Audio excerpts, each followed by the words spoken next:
Siamo in presidio davanti a Opera Santa Maria della Carità insieme ai lavoratori e alle lavoratrici per ribadire che i 50 euro lordi proposti da UNEBA come rinnovo contrattuale sono una miseria, sono insufficienti a fronte dell'inflazione del 17%. Attendono il rinnovo contrattuale da 4 anni le operatrici e gli operatori che quotidianamente garantiscono l'assistenza e i servizi nel settore sociosanitario, assistenziale ed educativo.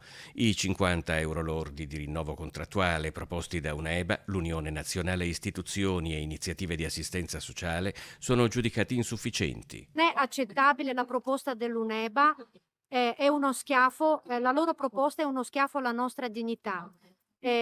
Abbiamo fatto fronte all'emergenza Covid e per noi l'emergenza non è finita.